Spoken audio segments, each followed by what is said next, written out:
So Krishna is so pleasing to look at and to hear his names. It's just a matter of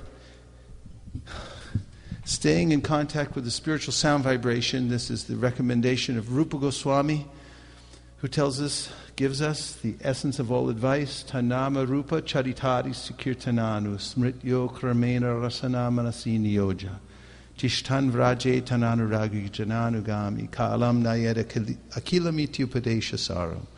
The essence of all advice for advancing in spiritual life is to stay constantly in contact with the names, pastimes, forms of the Supreme Personality of Godhead. And that way one will purify the heart and come to live in Vrindavan Dham, follow in the footsteps of one of the Lord's beloved associates. So we're following the footsteps of Rupa Goswami. Thank you. And Rupa Goswami used to sit in a place called Ter Kadamba. And it's in Vrindavan, it's a forest. Vrindavan's a forest, right? Vrindavan. It's a forest it's a jungle. Yeah, we should get lost in that jungle, that's the idea.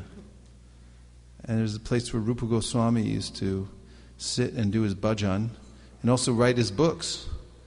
And now, sitting here in this jungle in Massachusetts, we can also be in contact with Rupa Goswami by distributing the books that he wrote on palm leaves there. Over 500 years ago, they wrote on palm leaves, and those palm leaves were transcribed and turned gradually into printed books, and now we have them mass-produced. So this is the family business. This is what the saints do. They leave behind them all this instruction.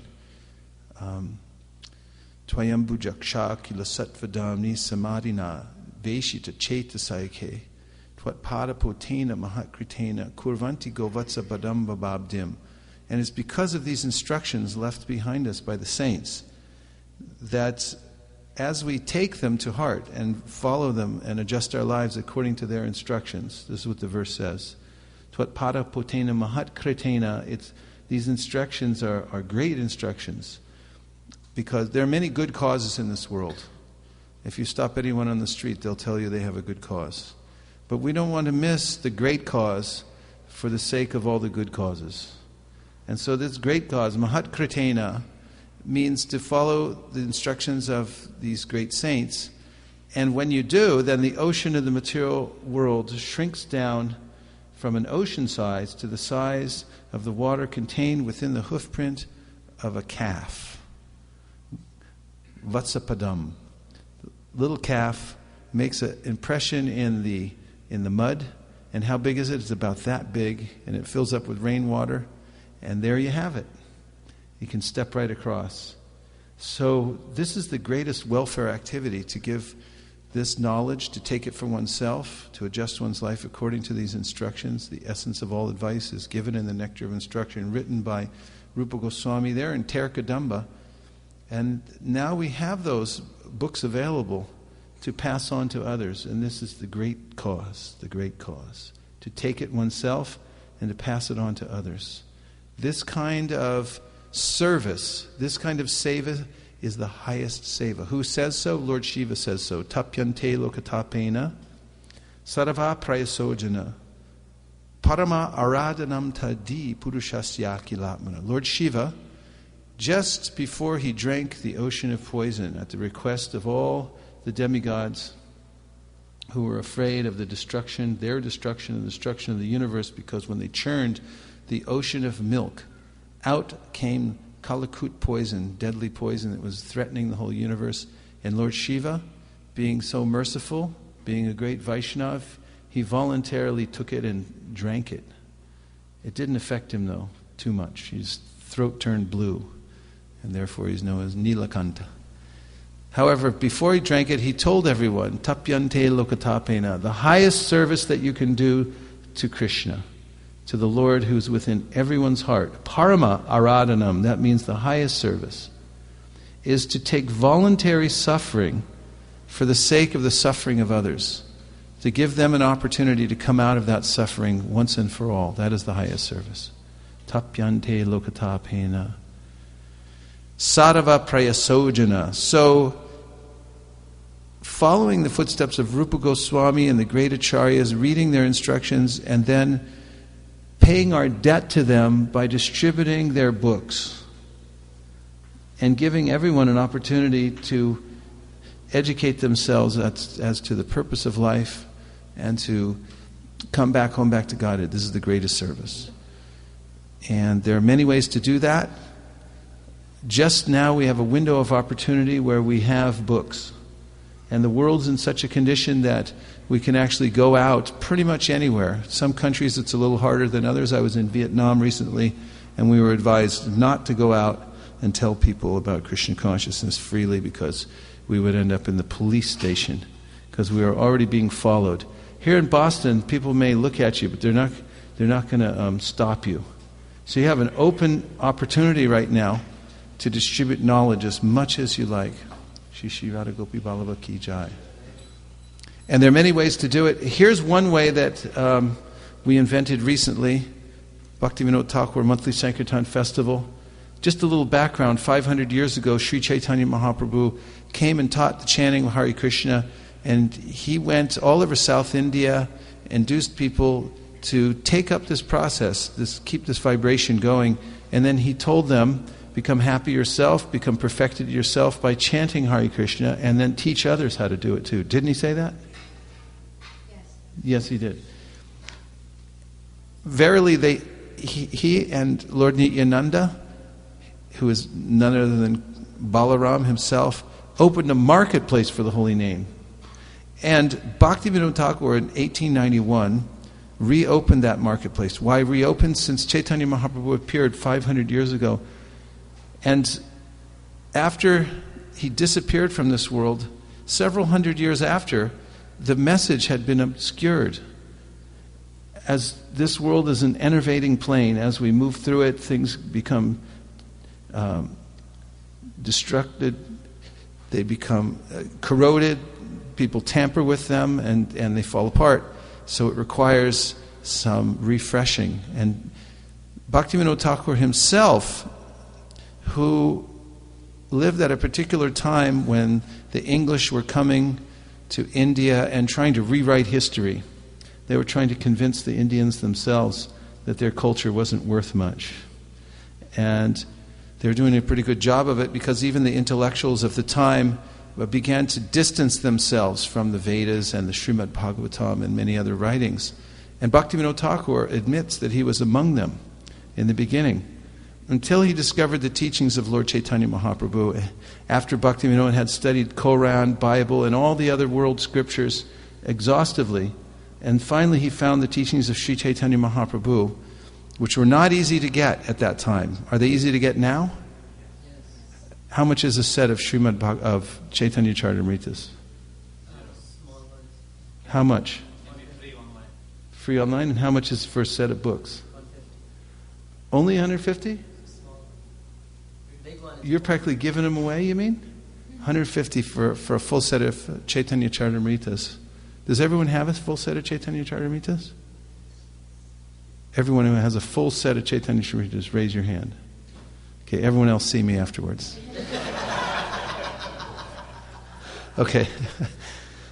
So Bhaktivinoda Thakur he discovered the teachings of Lord Chaitanya, and he found that Chaitanya Mahaprabhu's teachings were the teachings which could unite people all over the world in the highest philosophy, which pointed to the Srimad Bhagavatam, the jewel, the crest jewel, the Paramahamsa Samhita, meant for the highest attainment in spiritual life, unmotivated, uninterrupted devotional service. And it was all proved in ecstatic poetry within the Srimad Bhagavatam.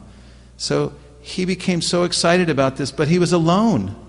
He was so alone in this he had discovery. He had no one to help him spread this Krishna consciousness. Even the Vaishnavas, the Gaudiya Vaishnavas at the time, had gone only into profit taking, and they had become lost their reputation, actually, Gaudiya Vaishnavas at the time. And Bhaktivinoda Thakur, a lone voice, began to stand up for Srimad Bhagavatam and the Gaudiya Vaishnava culture, even amongst all the intellectuals. He prayed for a ray of Vishnu to appear in his family to help him spread Krishna consciousness all over the world. And he envisioned a marketplace through which the holy name could be spread all over the world. He wrote about this marketplace, and there were brokers and merchants and chief traders. This is where Amway got their ideas from Bhaktivinoda Thakur. He had a whole multi-level marketing scheme set up to spread the holy name of the Lord. And the great souls, Gaur Kishore Das Babaji Maharaj, had kept this vibration, the pure teachings of Sri Chaitanya Mahaprabhu, the vibration of the spiritual world. They were passing it down. Srila Bhaktisiddhanta Saraswati Thakur was that ray of Vishnu, the son of Bhaktivinoda Thakur, who appeared in this world to help spread Chaitanya Mahaprabhu's movement. And he did so all over India. The Gaudiya Math was a huge success. All over India, people knew about Chaitanya Mahaprabhu, began chanting the holy names of the Lord. He sent representatives to England. They came back relatively unsuccessful at the time, to Burma and other places. And then, as we know, he passed on his teachings, and Srila A.C. Bhaktivedanta Swami Prabhupada picked them up as his heart and soul, taking a steamship passage on a cargo ship all the way to America. Just with his books, he widened that marketplace, and he spread it all over the world. So the market's open. He said, kindly help me, this is my request. So here it is. Shushu Sho Sharadhanasya Vasudeva Kata Ruchi Syan Mahat Seveya Vipra Punya Tirtha Nishevanat. When you do service for great souls, you get a taste for hearing and chanting about Krishna. And Srila Prabhupada has opened the door, given us an opportunity, and said, kindly help me. Print as many books in as many languages and distribute throughout the whole world. That's the family business. And here's one way you can participate.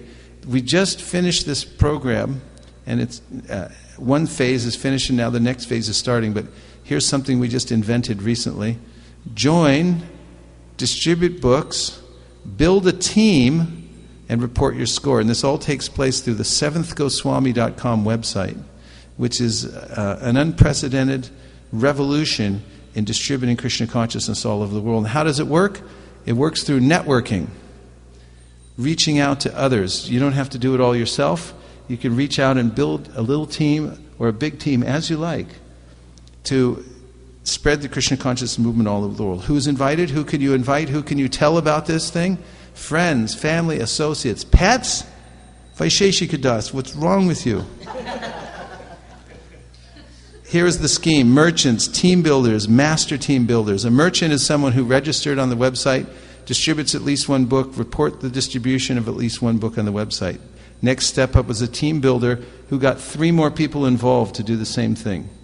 And the next step was those 3 people each got 3 people. So you got 3 times 3 times 3 plus the original 1. And you're starting to build yourself a powerful little team. And how easy is it to do this? To go up these steps?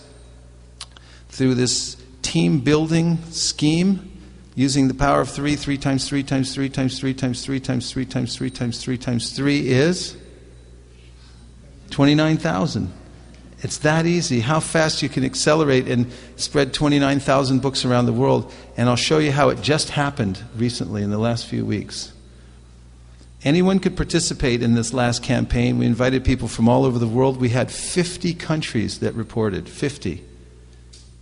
Here's a woman on the airplane who happened to be sitting next to Mayapur Vihari, a good person, to Damodar Vamsidhari, who handed her a book as part of the campaign, and she read it all the way to San Diego from San Francisco. And here's some other participants. I'd like to report, happy to report, our goal was to have at least 1,008 participants people who actually distributed books during this last few weeks' time period. And we ended up with 1,818 total when the clock stops. People are still registering, though, from all over the world. And here's a few of the participants. We had 248 kids who actively participated in distributing at least one book. And they did a heck of a lot more than that, too. And that's all over America and in India as well. Oh! Pets! Here they are. Here's Flickr on the right, and here's Yogi on the left. And yes, they've been fitted with their own special backpacks for distributing books. And yes, they're very good book distributors. People come up and say, hey, what's the dog and what's the book? And off they go. And yes, we did count them as part of the 1,818. So join. There's a website called seventhgoswami.com. And on that, and by the way, Bhaktivinoda Thakur's disappearance day was on the 30th. His nickname is the Seventh Goswami. He was named that by a famous journalist of his time who saw that he had revived Chaitanya Mahaprabhu's movement in such a significant way. He took it that he was the seventh Goswami, in addition to the six Goswamis who were the principal disciples of Sri Chaitanya Mahaprabhu. Here's how you do it. Go to the website, register, and here's the registration form. Just fill in a few pieces of vital information, and then go out and distribute at least one book. That's easy. And you can do it any way you like. Bhaktivinoda Thakur sent his books outside of India. Did you know he sent books to McGill University?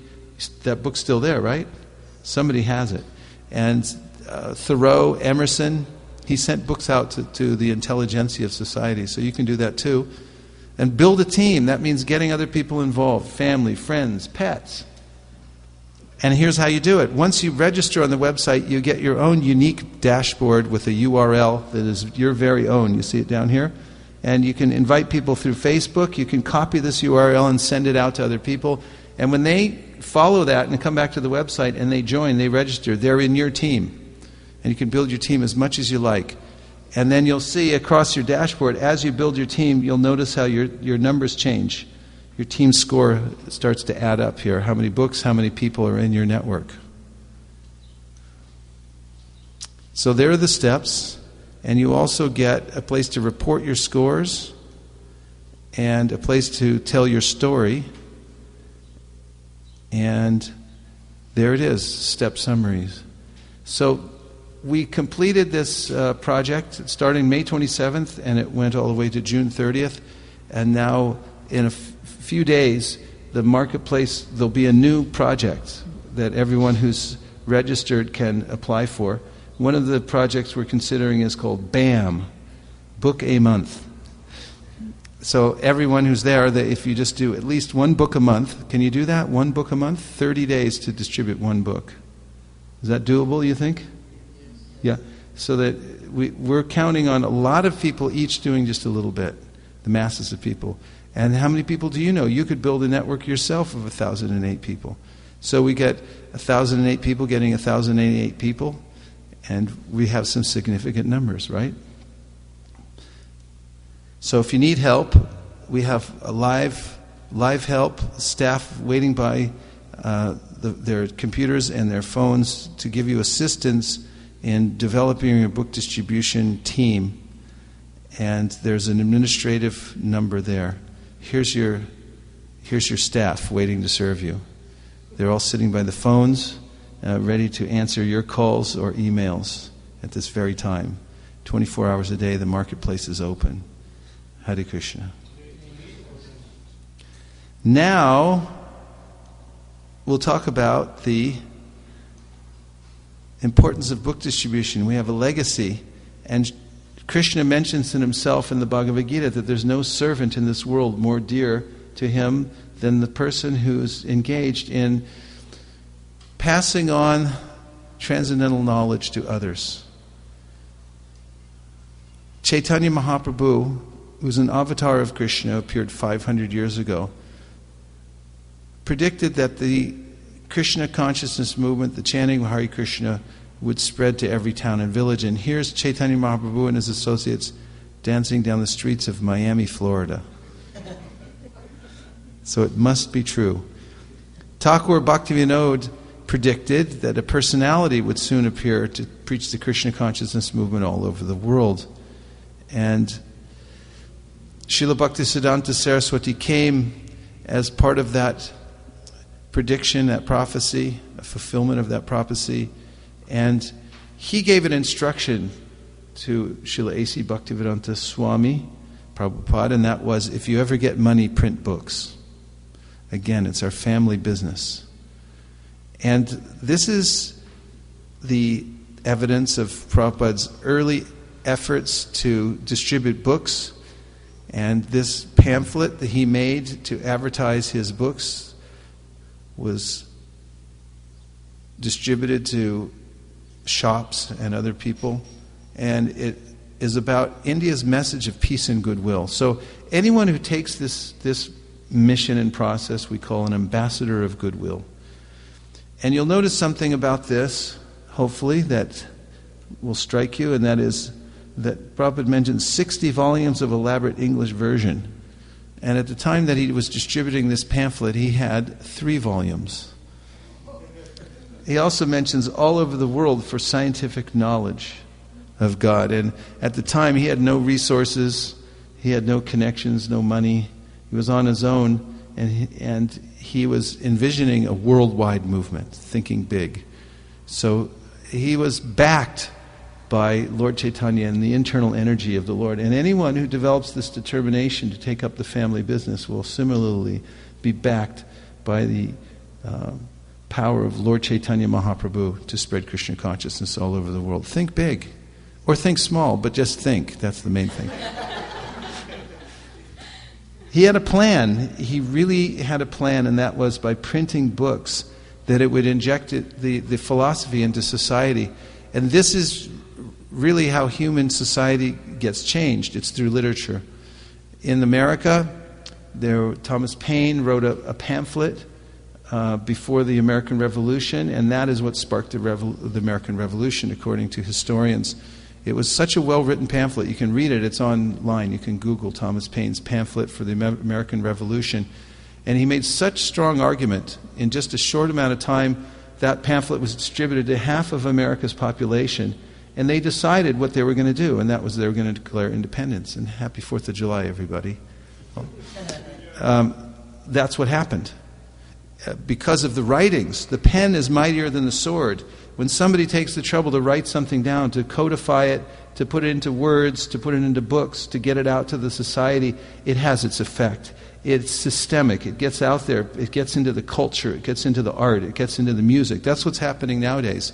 These ideas that are coming out from this mass distribution of books all over the world is infiltrating the society, and it will do so more and more.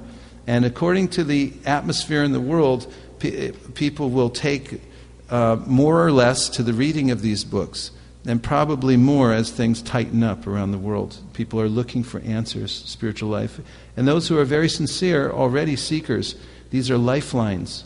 When they find them, as you all know, they immediately rediscover their purpose in life, going back home, back to Godhead, by reading these transcendental treasures. So that's the plan, and he requested us to help. He wanted us to vigorously help to distribute these books. And when we do this, actually, we have a movement. A movement means somebody's got to move, right? That means you got to move. I have to move. Movement means there's movement. And Sankirtan creates movement because it's the Samyak Kirtan. It's the coming together of all the souls, all the devotees to glorify Krishna and to spread the movement wider. And you know what? That creates jobs, jobs, jobs. If I'm elected, there'll be jobs, jobs, jobs for everybody. You want jobs? You make a Sankirtan movement. You make a goal. For instance, say if you were to make a goal that in Boston next year we will distribute 50,000 books or 20,000 books. Now, what would you have to do that? You'd have to move. You'd have to move your mind. You'd have to move your body. You'd have to move the book room. You'd have to move. All kinds of things have to move. That's a movement. Movement means movement. So that you got to have a goal. You got to be moving somewhere, and you have to decide we're going to move this. And this, I'm I'm presenting is where to move.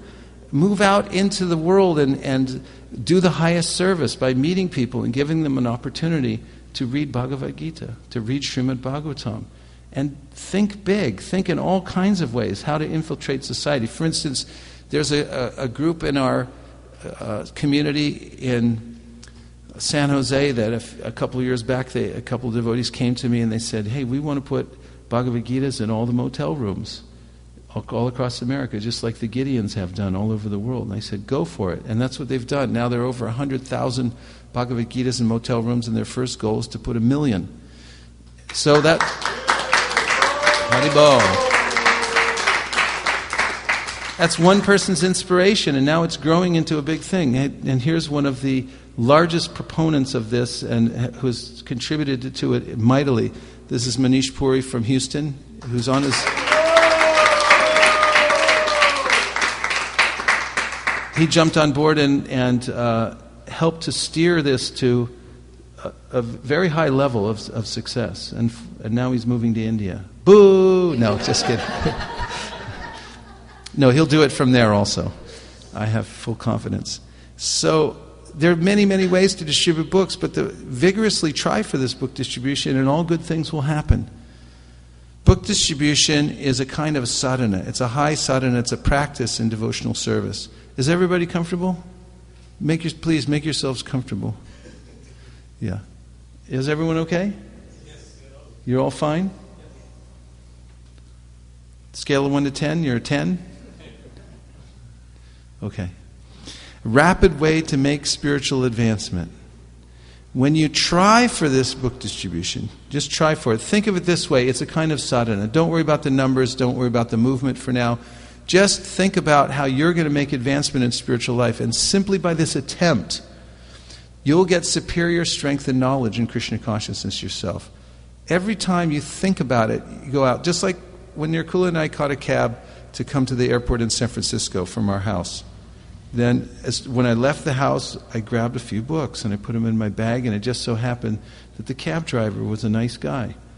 And when I gave a book to him as I got out of the cab, as part of his tip, that I felt an overwhelming sense that I had started the day in a significant way.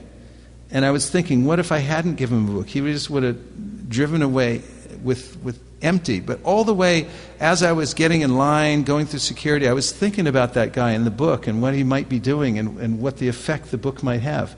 You see, it's a kind of sadhana. When you distribute Krishna consciousness, when you give books to others, you'll think about Krishna. Prabhupada mentions this in one of his Bhagavatam purports, that this is a kind of practical samadhi, distributing books. You think about Krishna, and when you distribute to others, then you'll think about it even more. Right? Yes. Superior strength and knowledge. Here's our mood in distributing Krishna consciousness. We're instruments. We're Krishna's instruments. You don't have to worry. You just have to go out and be an instrument for Krishna. He'll use you to spread Krishna consciousness. It's not your effort. Just allow him to use your body to do whatever he wants to spread Krishna consciousness. Be an ambassador, Remain humble and hungry. Just stay humble and always be hungry for more knowledge. Don't think, I've attained the pinnacle. Go out for your own self-purification. You don't have to go out for a score, to do anything else. Just go out for the sake of being purified. Do service for service sake. Save one soul at a time, beginning with yourself. That's a good motto, isn't it? I save one soul at a time, beginning with myself. And here's Damodar at the Montreal Rath Yatra. You see, he saw this young man up in his apartment. It was appreciating the Rath Yatra cart going by, and he took it upon himself. This is a second-story window to climb up on this air conditioning duct, and he distributed a book through the second-story window. Here, he's just received the donation, and he's giving him a thumbs up. You see that? But don't do that. Our prime directive is to leave everyone with a good impression. Everywhere we go, everyone you meet, leave them with a good impression. That's our prime directive. Our prime directive is to leave everyone with a good impression. What is our prime directive?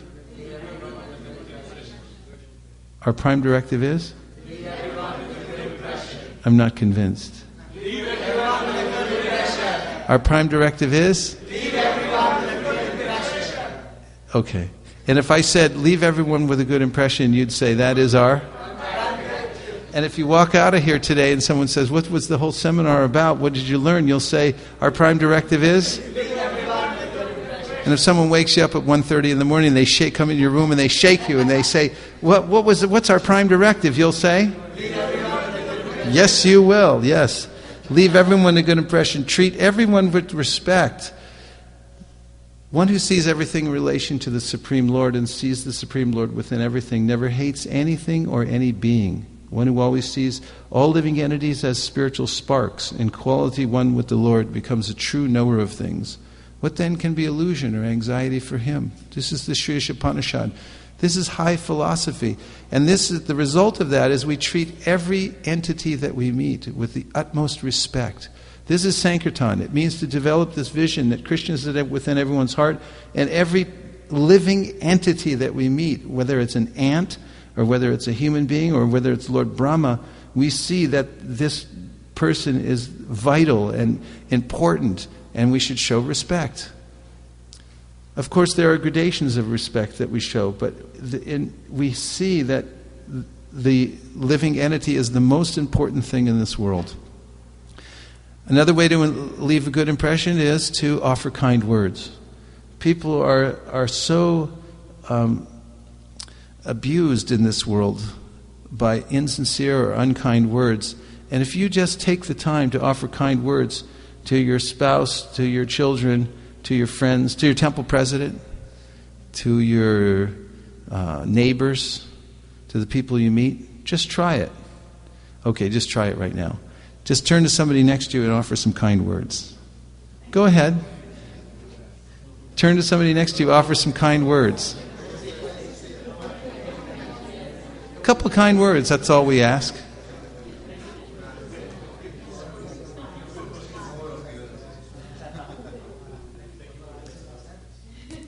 Thank you for your beautiful smile and your eagerness always to hear Krishna Katha, and your dancing last night in Kirtan.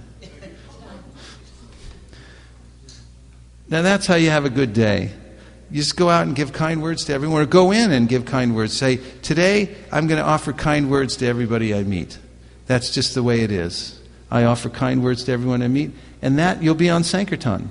You're on Sankirtan when you're going around leaving everyone with a good impression, offering kind words to everyone you meet, and people will beat a path to your door. After a while, it'll get around Boston. There's some guy going around offering kind words to everyone he meets. And where does he live? I don't know, but I'm going to go find him. We're going to find his address. We're going to his house. We want to find out what he's got in there. And they'll come. They'll start banging on your door, and they'll say, are you in there? And you'll come out and offer kind words. They'll all come in your house, and you'll start your own movement just by offering kind words. And that's Sankirtan. You don't have to focus on any personal scores or results. You develop the habit of expressing sincere gratitude and thanks to everybody that you meet, that you work with. Gratitude is a very powerful force.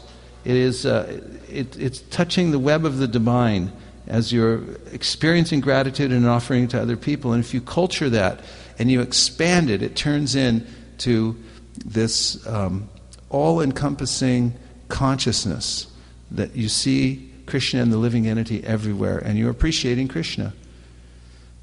Leave everyone with a good impression. Remember, preaching means giving. We're going to give.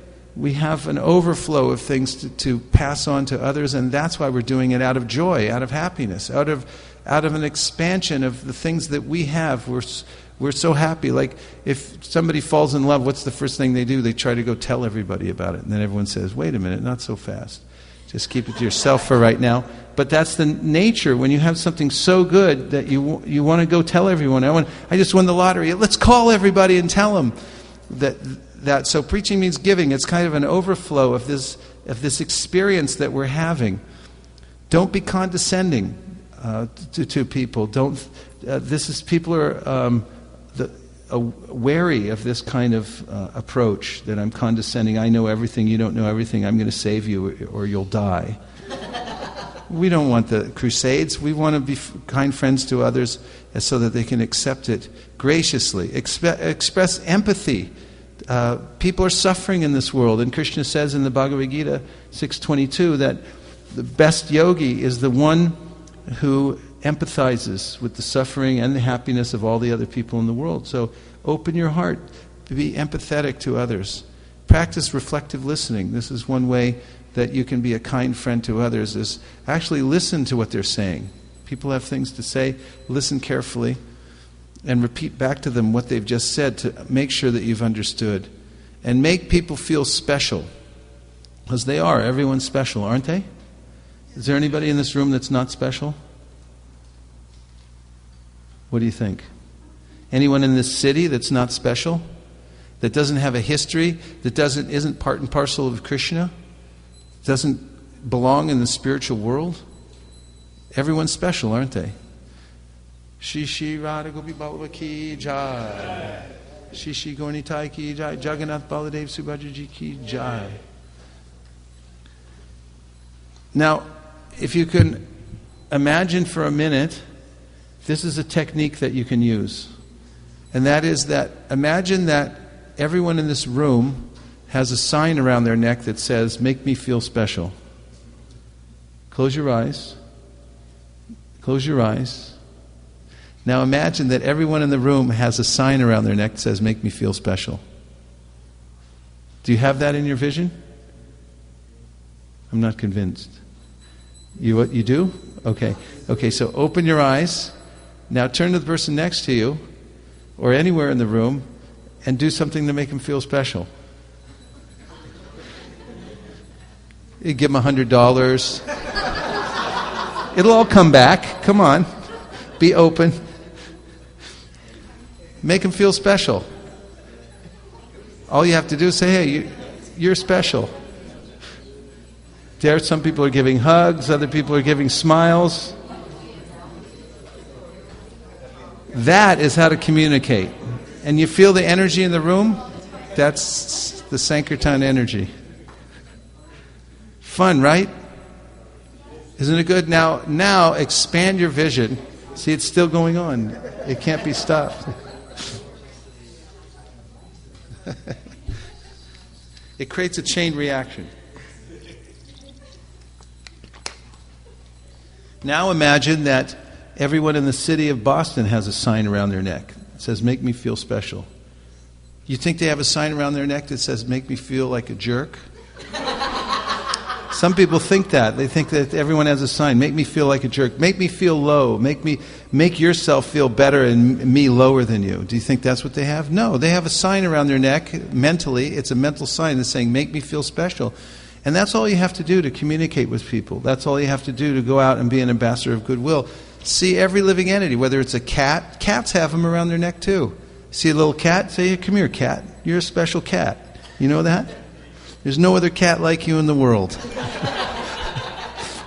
Give him a bowl of milk. A little Mahaprasadam will do well for the kitty. Take care of the living entities. That's Sankirtan. It means take care of the living entities. They're the things that's important in this world. We're the service business. This is about service. We're all about service, and improving service is our hallmark. That's what we're looking for, how to improve service. Can you do better service than you're doing now? Or have we just about reached the pinnacle? Your personal sadhana is at the height of what it can possibly be, right? Is it? No, not quite. So there's room for improvement. How about in the temple? Can the temple be, are there all kinds of things we can do to make the temple better, to help each other more, right? So we have a lot of service that we can do. It's open for us. So we have a motto, always better service. It's called the ABS principle. ABS means always better service. And here's a simple way that you can make advancement every single day of your life. After each day, or at whatever event you produce or you're involved in, take a legal pad of paper and a pen, draw a line down the middle of that, and on one side write what went well, and the other side write where there was room for improvement. And just make a list of all the things that went well, and all the things where there was room for improvement. And now you have yourself a project. You have a project. Could your health be better? Could you take better care of your health, do you think? Yes or no? You're at the pinnacle of health? There's nothing more you can do? So what are some of the things you could do to have better health? Yes? Go to bed earlier. So you could put that on your list and you could be a better person, right? And you can improve your service. What else could you do to improve your health? Yes? Wake up early in the morning. There it is. It's in tandem. What else could you do? Go to the gym. You could get some more exercise. You could drink more water. Drink water instead of juice or sodas, things like that. The body's made of water, 85%. I'm just giving you examples. You can improve health. Could you improve your wealth if you wanted to? How would you do that? Good answer, especially in a seminar. Yeah, so distributing books. If you want to be healthy, you got to have a health plan. If you want to be wealthy, you got to have a health plan. If you want to be smart, you got to have a smartness plan. If you want to be nice, you have a niceness plan. And if you can't do all these things, what do you got to have? You got to have yourself a can plan. And get going. Anybody can do this. Just decide you're going to have better service and note down the items that you need to improve on and make them better. And you also have a list of the things that are working well. Make those your stock and trade, the things that you're doing well. Take stock in that you've got something really good going on, that you're doing some good things. And you'll feel happy every day of your life. Guaranteed. Now here are the 4 laws of book distribution. Please don't break the law. Stay out of jail. Stay out of court. Here they are. Who will read them aloud? Well, I'll better do it because it's in the microphone. Your sudden... Go ahead. Your sadhana must be very strong. You must get books. The more you show, the more you sell. You must organize. Okay, so these are the 4 laws. Your sadhana has to be strict, serious, and sincere. These are 3 words Srila Prabhupada uses over and over again. Strict, serious, and sincere sadhana. Every day, get something from your sadhana, from your chanting, from your reading. Feel something. Get some inspiration from that. Dig deep. Beg for it. Ask for it. Plan for it ahead of time to make sure that you get something from your sadhana. This is strict, serious, and sincere sadhana. Because when you get a taste, this is the most important thing. And Bhaktivinoda Thakur says in his song about Lord Chaitanya and Lord Nityananda, that if you don't get a taste, your life is miche, which means useless. You're walking around with no taste. What a useless life. Get a taste. And you can do that by strict, serious, and sincere sadhana. Then you have something to distribute. Because in Sankirtan, we're distributing the overflow. You need an overflow of happiness, bliss. People look in your eyes and they'll see you've got something. You chanted 16 rounds. I want to know what it is. They want the formula. Everyone's looking. We saw on the way to the temple today a suggestion from one of the largest corporations in America of how we can become happy. And what did that sign say? It said, what is it?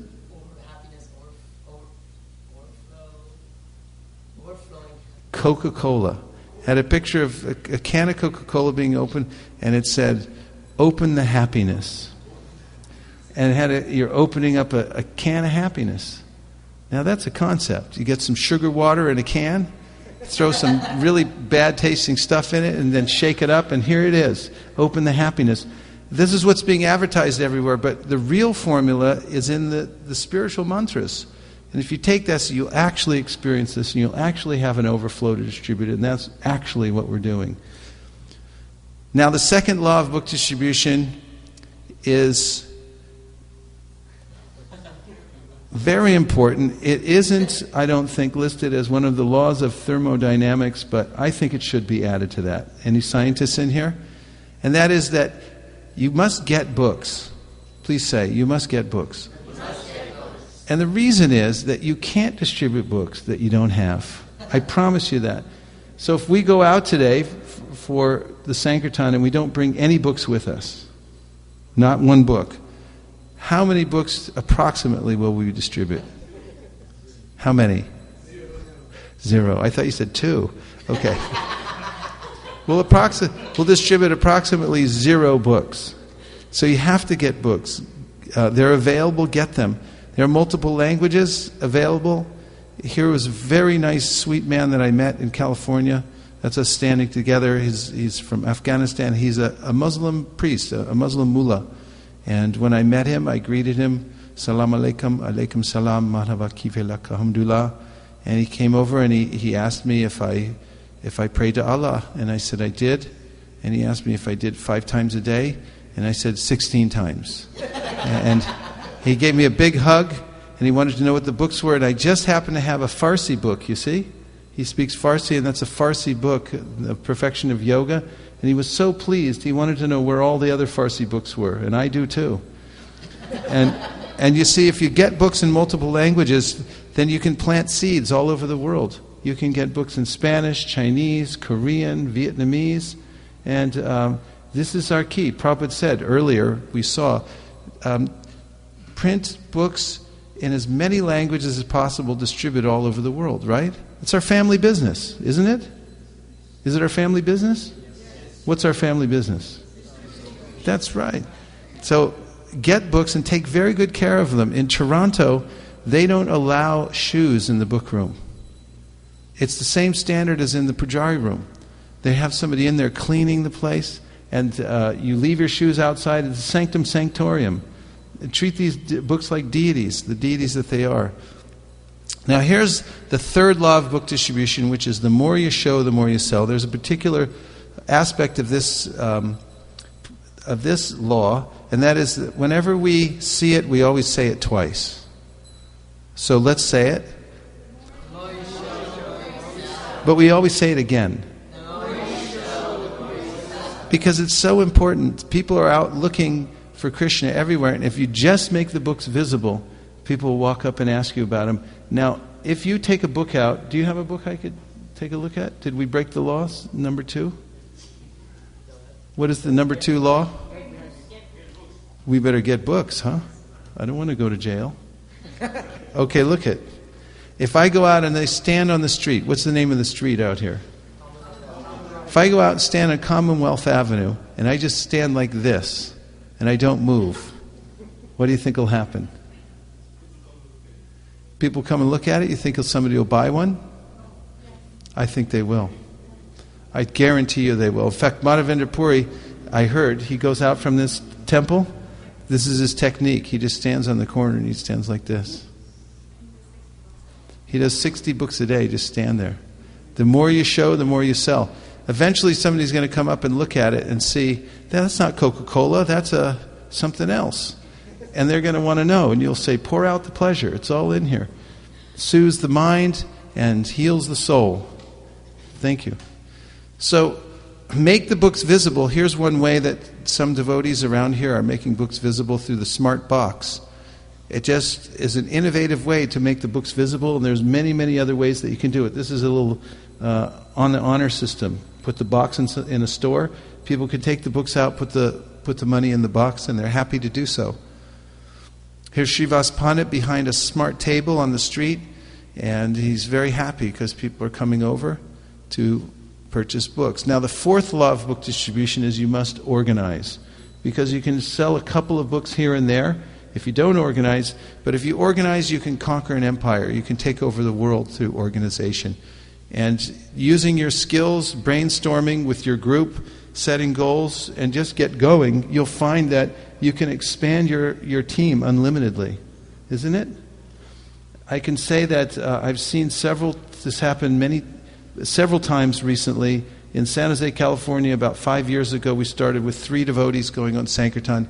And just recently, we've crossed the mark of having 548 devotees go out for book distribution. We started with doing about 1,000 books in 1 year, and now we're up to 80,000 books a year. And that's just through the power of organization. A lot of people each doing a little bit, each just figuring out how everyone can do a little bit through the power of organization. Here is a calendar that we organize at the beginning of every year that shows what are the exact dates that we're all going out together for the monthly Sankirtan festival. That means a fun event where everyone can go out for a picnic, distribute a few books for a few hours, and there's no demand on any individual person. It's all team scores. Everyone can do as much or as little as they like. And through this technique of organization, you can mobilize thousands of people. Everyone's invited for Sankirtan, aren't they? Or just a few people? Everyone can come, and everyone likes to come when it's fun and easy. And book distribution is fun and easy. Please say, book distribution is fun and easy. That is correct. Okay, organize, build teams, empower leaders, create systems. Everyone knows how to do this just from managing a household or the brahmachari ashram. You know how to create systems. You know how to empower others. Organize things and recognize the devotees. Take time to show special recognition for devotees who are doing book distribution. How is everybody so far? Better than good, I think. You have any questions or serious objections so far? No question? You have question? Any serious objections?